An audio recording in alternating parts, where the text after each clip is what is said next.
As we are now joined by Valley Christian's Lady Eagles coach and Aaron Agresta. Double duty, though, Coach, as you're probably looking forward to tomorrow night as well. But Absolutely. Lady Eagles also in sight, not too far ahead. Yep, absolutely. Good to be here. Thanks for having me on the show. Yeah, no problem. And, Coach, my first question for you, looking at this team, it was very competitive, a team that was competitive in the EOAC, a team that actually beat EOAC champs East Palestine last year. Looking at what the Lady Eagles are going to be bringing back, we already know the talent level that you guys had there last year. What are you excited about bringing back? Young players that maybe we don't know the names of, as well as players we may know the names of. But yeah, absolutely. Just to talk about your comment there about East Palestine being the champs. There was actually some contention with that last year. They named two champs. They named a regular season champ and then an end of season champ. So we were actually given a trophy by the league, and we were tied for the league championship with East Palestine. So, it was a weird thing with COVID, and, we didn't get to play everybody twice. We actually beat East Palestine the first time we played them. And then with COVID getting canceled and everything, we lost some of those games. But so we were proud of them, for their, coming off of a season where we came out of the Portage Trail conference. That's a tough conference with Garfield in there and teams like Mogador and Crestwood and other big schools in there. It wasn't right for us, with the size of our school. So the EOAC is more competitive for us with the size of the school we have. And we have a lot of returning players. We did lose some of our main starters, Kristen Gill, one of our senior leading scorer last year. She actually made the basketball team at the University of Kentucky. She made it as a walk-on down there, so she's playing college basketball. We lost seniors like Desiree Dean, Olivia Kitchen, Michaela Tinsley.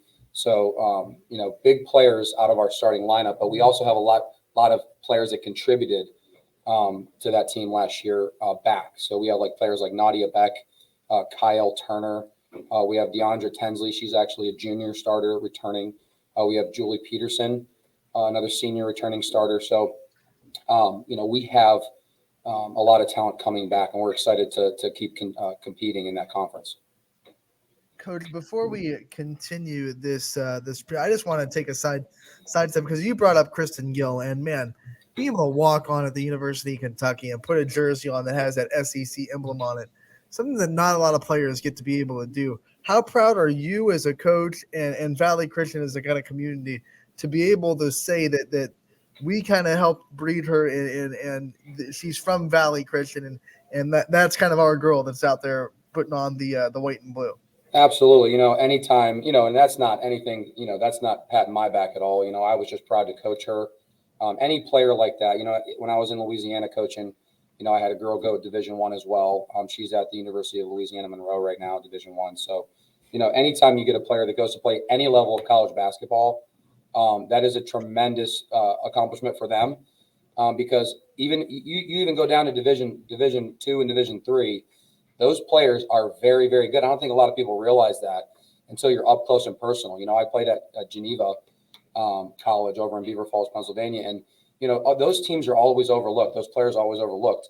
Any college player, I think it's something like 2%, 3% of all high school players even go play anywhere in college out of high school. So. We're proud of her, and obviously it's amazing for our school. Something we can promote for our school, for our basketball program. So, we're absolutely proud of that, and we're gonna keep talking about it as well.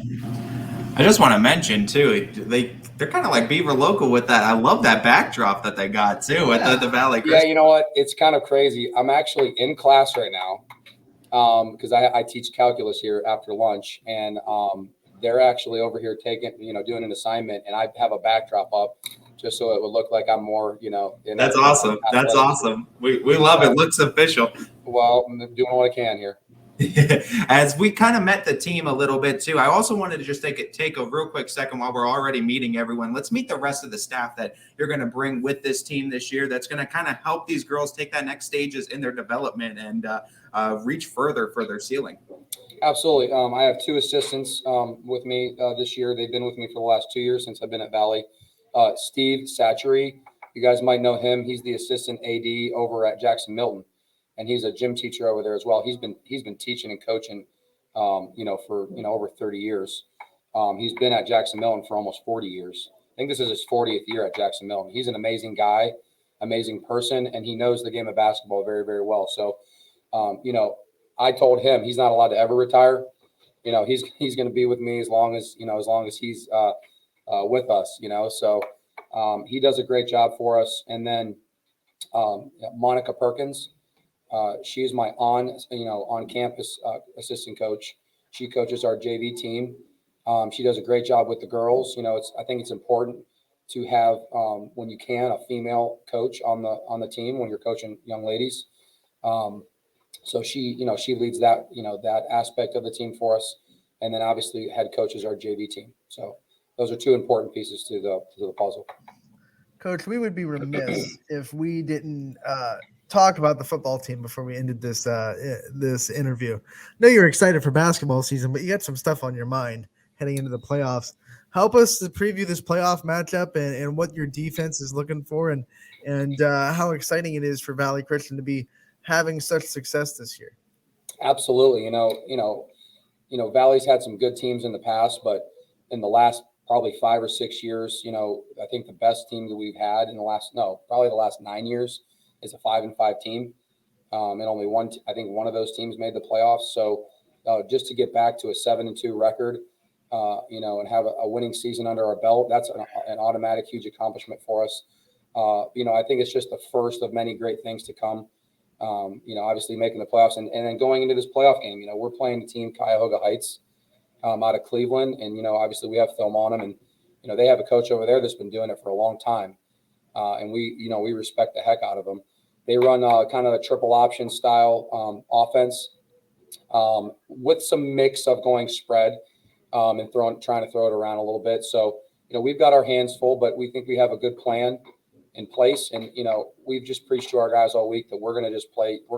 They've been playing hard all year, so that's really not, a question. But going into this game, it being, with it being a playoff game, I think you have to have a little bit more focus. I think you have to play a little harder. It's a little bit more serious when, win or go home is on the line. So, we're prepared and we're excited to get up there and play tomorrow. Coach, you teach calculus, so give us a perfect equation for a Valley Christian playoff run. I think that, if you control the clock, you're able to get first downs and kind of, march down the field and control the clock. You don't want to turn the ball over, obviously. These are all cliche things, but in the playoffs, if you control the time on the clock, and you can score a couple times and you can just make them go the length of the field on defense, you don't want to let anyone score quick, because, then your offense isn't rested, you know what I mean? And you keep going on and off the field. There's all these sudden changes. So I think if you control the clock and we don't back down to adversity, something bad's going to happen in a game. We're always telling the kids something bad is going to happen along the way. It's what are you going to do? Are you going to pout about it? Are you going to be a baby about it? Or are you going to come out of it and play harder the next play? So I think if we're able to run the football and control the clock and make them go the length of the field on defense, I think we have a good chance in the fourth quarter.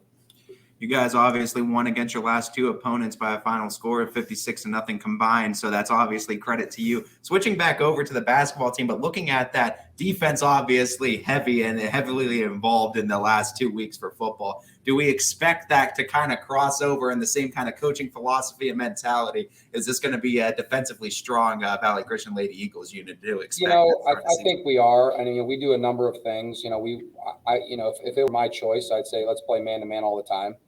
You know what I mean? So we do play man-to-man at times, but I do like zone at times too. So we're a mix on defense.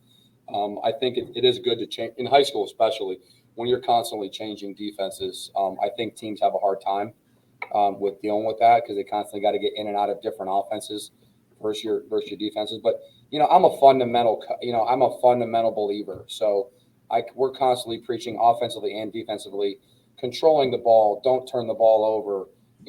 Become a triple threat every time you touch the ball on offense. Always staying in front of your girl on defense, boxing.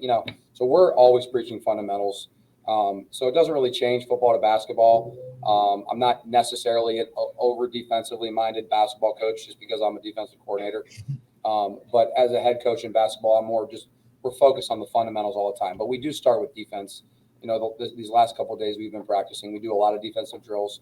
at the beginning of the year, because we want to make that an important piece and a priority.